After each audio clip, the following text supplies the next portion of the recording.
De vuelta con ustedes, vamos a invitarles al ciclo de conferencias que fueron dictadas aquí en UNAPED, auspiciado por Iniciativas para República Dominicana.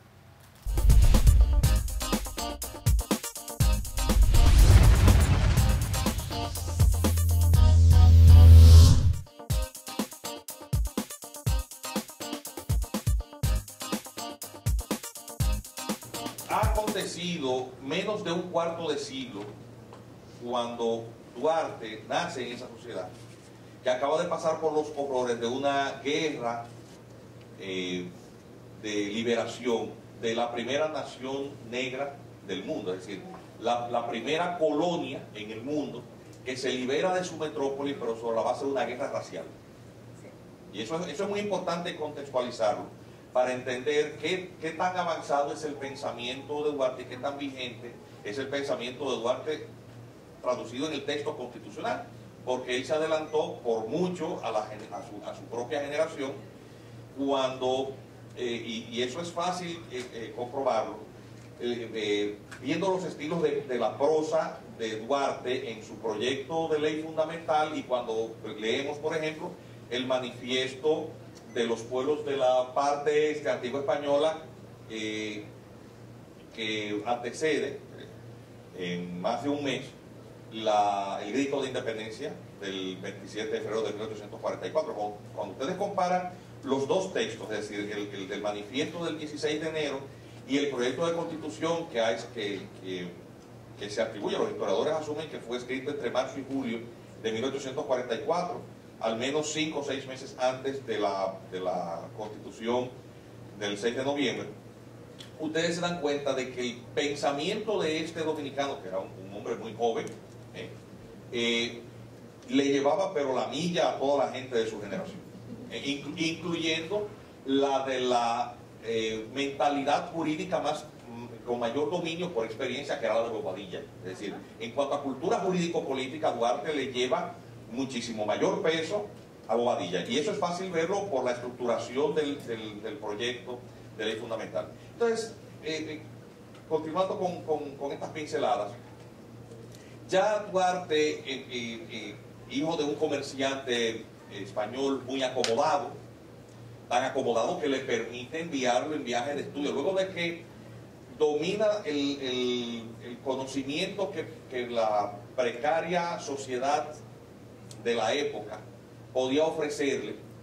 Como les dije, era una colonia que estaba en absoluto declive, que ha pasado por una guerra de exterminio por parte de las tropas haitianas, que ha masacrado la población española, pero producto de esa situación de haber pasado a un muy precario dominio francés, las huestes de Dessalines y de Petion y bueno, y de estos generales haitianos se ceban una población que no es francesa, pero es blanca en gran parte, y esta guerra racial la sufre la parte dominicana, producto de las divisiones entre el poder militar haitiano, que se pelean entre ellos se iban peleando entre ellos siempre, hasta ahora, ¿verdad? Pues es que se producen las retiradas de las huestes haitianas, queda un precario dominio francés, dominio militar muy precario de menos de 1000 hombres, que genera una reconquista de esta población criolla y que vuelve a declararse colonia española. Para una monarquía que está envuelta en una situación muy particular. En España, las guerras napoleónicas han llevado a la sustitución de la monarquía española, y toda Europa está en guerra contra Napoleón Bonaparte. Es decir, para que pongamos en contexto lo que está pasando. Y en España, posteriormente, se produce un fenómeno político interesantísimo.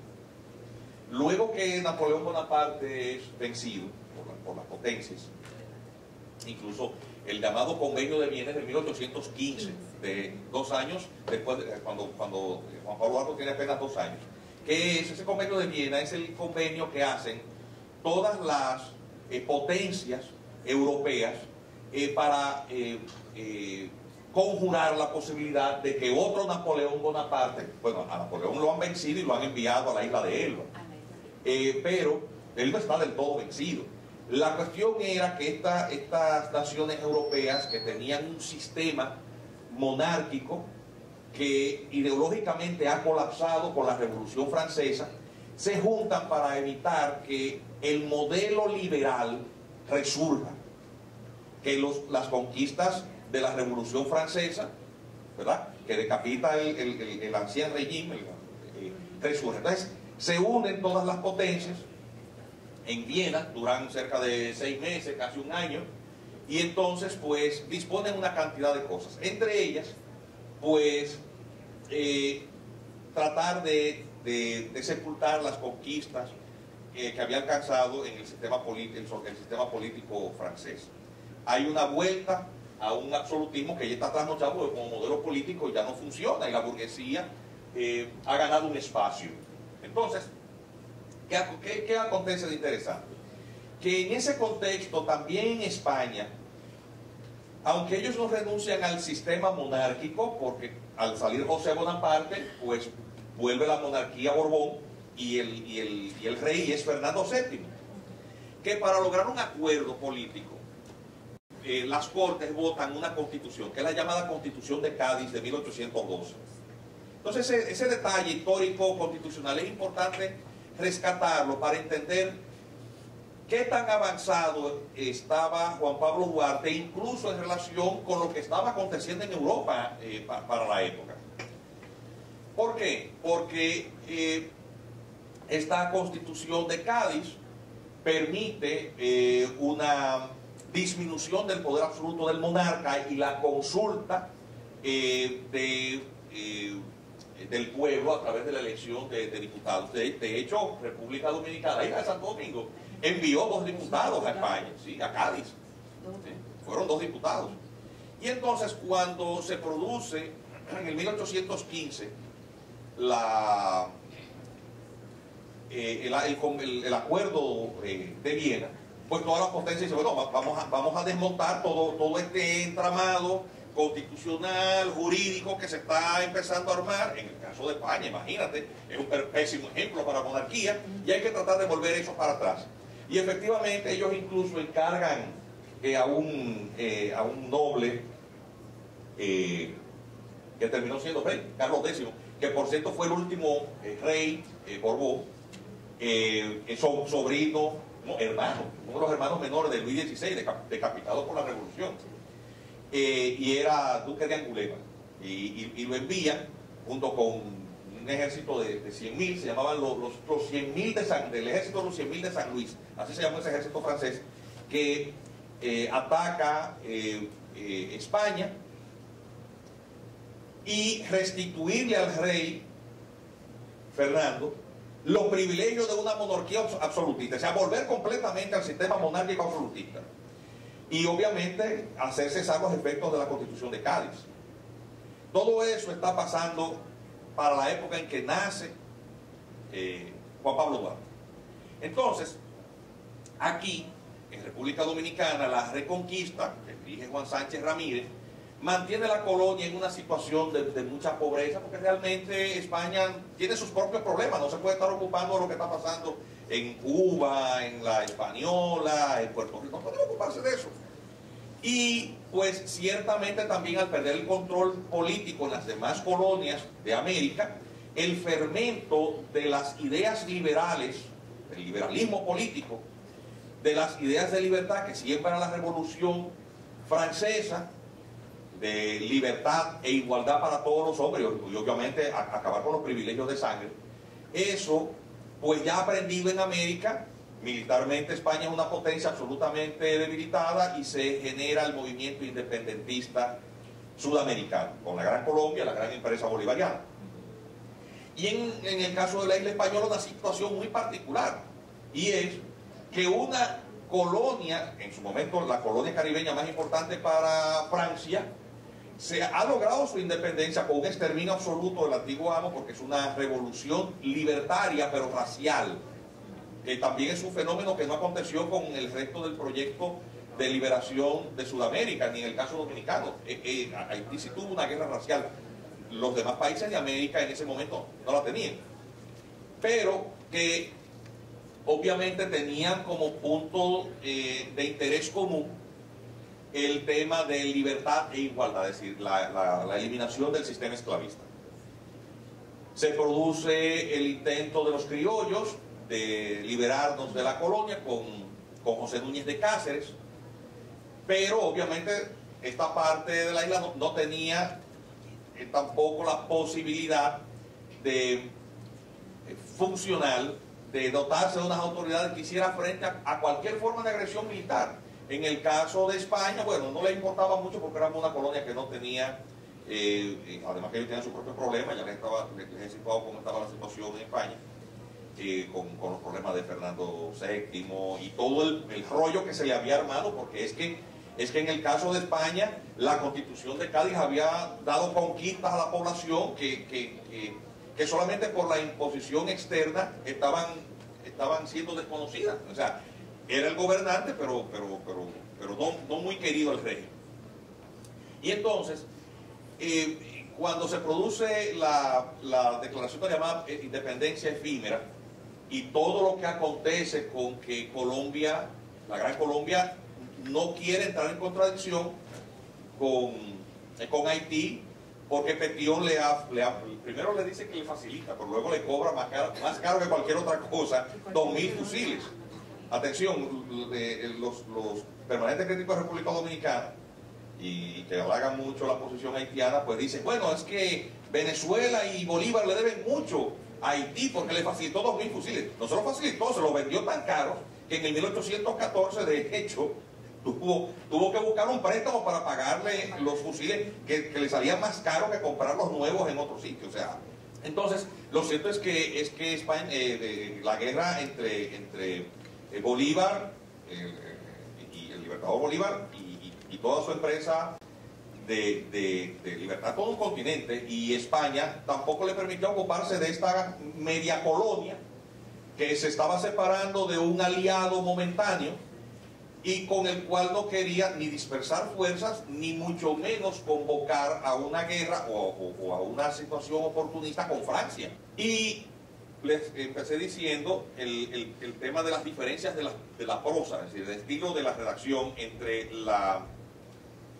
el proyecto de constitución de Juan Pablo Duarte y el manifiesto que hacen los pueblos de la parte este, se llama Manifestación de los pueblos de la parte este de la isla antes española de Santo Domingo sobre las causas de su separación de la República Haitiana, que es el manifiesto del 16 de enero. Entonces, cuando ustedes se dan cuenta, la prosa es muchísimo más rígida, menos rica y con ninguna visión de Estado, ni ninguna visión ideológica política. Fundamentalmente es un memorial de agravios, en el que la palabra que más se menciona es la palabra opresión. Es decir, las razones fundamentales que llevan, de las que hacen mención los patriotas, Duarte no firma entre ellos porque para el momento Duarte estaba exiliado, huyendo, perseguido por las autoridades haitianas por toda su actividad de agitación sediciosa. Es decir, él era un verdadero ideólogo de todo el movimiento trinitario, y siendo cabecilla, pues obviamente si lo agarraban lo fusilaban. Y entonces pues él se vio obligado a abandonar la isla por esa actividad de agitación, y quienes terminan firmando pues son otros patriotas, pero el proyecto, el documento final del manifiesto no esboza ninguna forma de ideología política, ni tampoco una forma de gobierno, ni tampoco tiene un decálogo ético, moral, político acerca de lo que debe ser lo que debe considerarse como una visión de nación, una visión de Estado. Es decir, evidentemente el ideólogo, la cabeza con ideología política del movimiento, faltó en el momento de la redacción del texto. Entonces es importante para uno darse cuenta de que el movimiento independentista sin Duarte no hubiera llegado a cuajar en cuanto a visión de Estado. Entonces, se produce el grito de independencia. Ese es el detalle. Y los historiadores fijan la llegada de Duarte en el mes de marzo de 1844, es decir, unos días después de del grito de independencia. E inmediatamente él se integra a la Junta Provisional de Gobierno, ¿verdad? Como vocal. Pero entonces, obviamente, se produjo el grito de independencia, había una presencia militar muy pobre en esta parte de la isla, de parte del ejército haitiano, y ya se había producido y venía obviamente toda una reacción militar de lo que era la principal potencia regional en términos militares, porque es que Haití ha vencido a Francia no tanto por la fuerza militar o la estrategia, sino porque tuvieron de aliado al ejército comandado por el general Malaria y el general Cólera. Es decir, las enfermedades fueron las que diezmaron el ejército napoleónico, y entonces es el equivalente, para que ustedes entiendan, como que estemos ocupados por Estados Unidos de Norteamérica y aquí tengan todos los portaaviones y todos los aviones y todas las bombas nucleares, etcétera, y de buenas a primero una diarrea los mata a todos. Sí, ustedes se ríen, pero realmente es así, porque el cólera es eso mismo, una enfermedad gastrointestinal.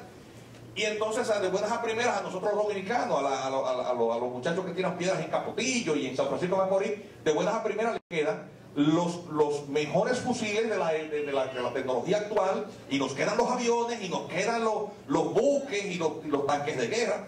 Es decir, de buenas a primeras, un ejército sin ningún tipo de experiencia queda con el armamento más avanzado de la época. Esa es la situación. Eso fue lo que pasó. Entonces, en el lado dominicano realmente no había ni ejército, y mucho menos armamento. Y entonces, y eso obviamente también nos señala el nivel de heroicidad de los libertadores dominicanos, porque fue a machete. Es decir, eran campesinos, gente que no tenía ni una correa con la cual sostenerse los calzones, y andaban descalzos.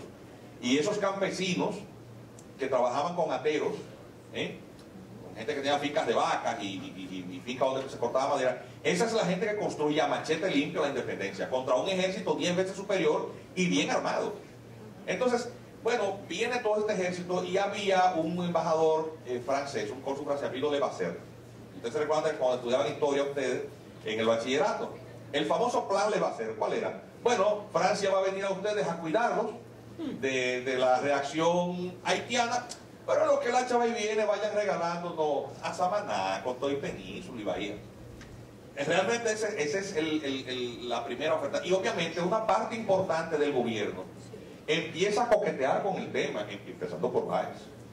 Y por Bobadilla, que preside la Junta de Gobierno Provisional, pero que no como había sido incluso funcionario del gobierno haitiano, era una especie como de corcho. Bobadilla es un personaje muy interesante, porque él se mantiene hasta que se muere en la silla o cerca del poder. Él le sirve a todo el mundo, una mentalidad gris. Sí, el Talleyrand dominicano. Entonces, ¿cuál es la vigencia del pensamiento de Duarte hoy? Yo voy a permitirme citar un detalle muy particular que pinta a nuestro Patricio de cuerpo entero. Él es vocal en ese gobierno.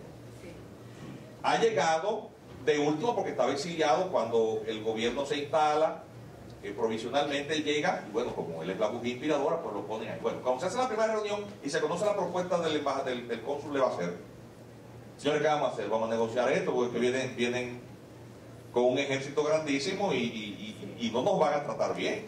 Aquí va a haber muertos por fila. ¿Qué hacemos? Mejor buscamos el apoyo de fuera. Y nada más tenemos que entregar esas cositas. ¿Cuánta gente podía vivir en Samaná en esa época? O sea, ¿qué importancia tenía para una isla que estaba prácticamente deshabitada? Pues bien, ¿sabe quién evita eso en esas discusiones? Juan Pablo Duarte. Y el testimonio lo da Juan Isidro Pérez, también uno de los principales trinitarios, que dice en una carta, y en fin, Juan Pablo, le escribe él, la historia dirá que fuiste el único vocal de la Junta Central Gubernativa que, con una honradez a toda prueba, se opuso a la enajenación de la península de Samaná.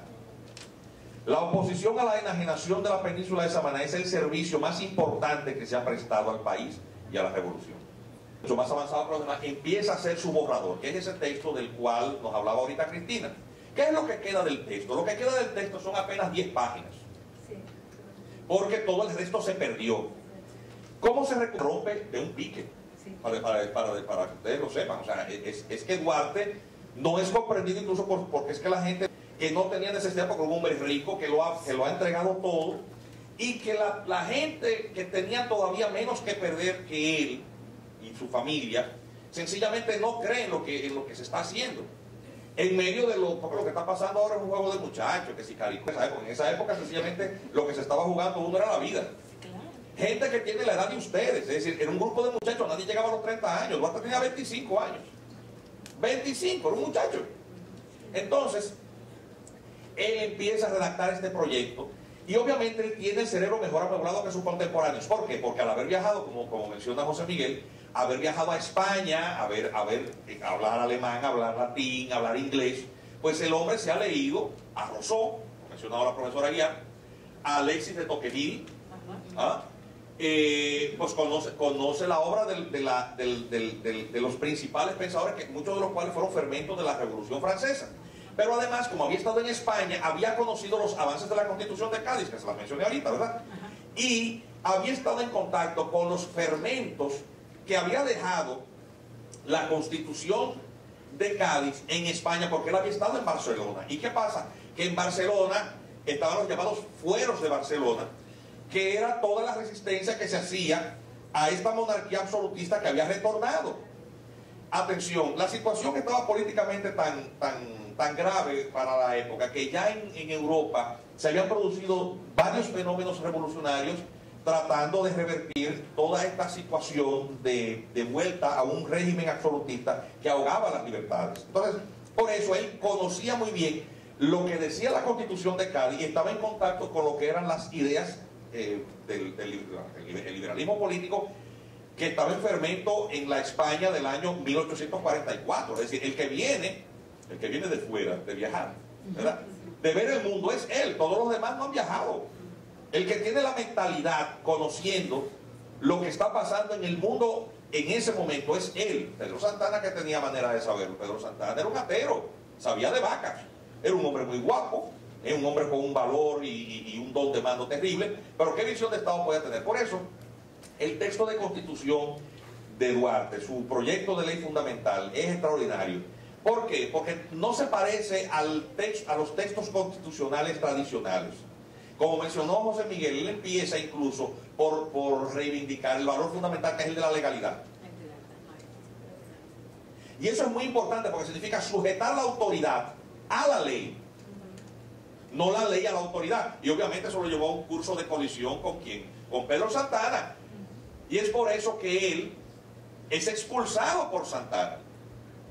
Y el texto constitucional del 6 de noviembre no es todo lo liberal que debió ser y permitió toda esa distorsión política que tuvo estos caudillos turnándose en el control, pero ambos con una visión a final de cuentas de poca fe en el proyecto nacional, porque uno quería que se le entregara al protectorado francés, y el otro terminó, a pesar de ser la primera entrada de la independencia, a España, con la anexión del 1861. Entonces, obviamente cuando él está discutiendo, cuando está redactando el texto, él propone la forma que tenemos la bandera, los dominicanos, de cuartos azules y encarnados, con una cruz blanca. Esa es la idea de Duarte. ¿Por qué él quería poner eso? Y en eso coinciden todos los historiadores, desde Juan Daniel Balcácer, Julio Genaro Campillo Pérez, Fernando Pérez Memén, que han escrito ensayos muy interesantes sobre los aspectos jurídicos de la Constitución, del proyecto de Constitución duartiana y lo que se puede rescatar al día de hoy, que es muchísimo, y se quedaron cortos ellos, porque ahora es que estamos viendo algunas de las cosas que él propuso hace, bueno, todos esos años, porque lo propuso entre marzo y julio de 1844, y ahora en el 2013 es que estamos empezando a ver algunas de esas cosas.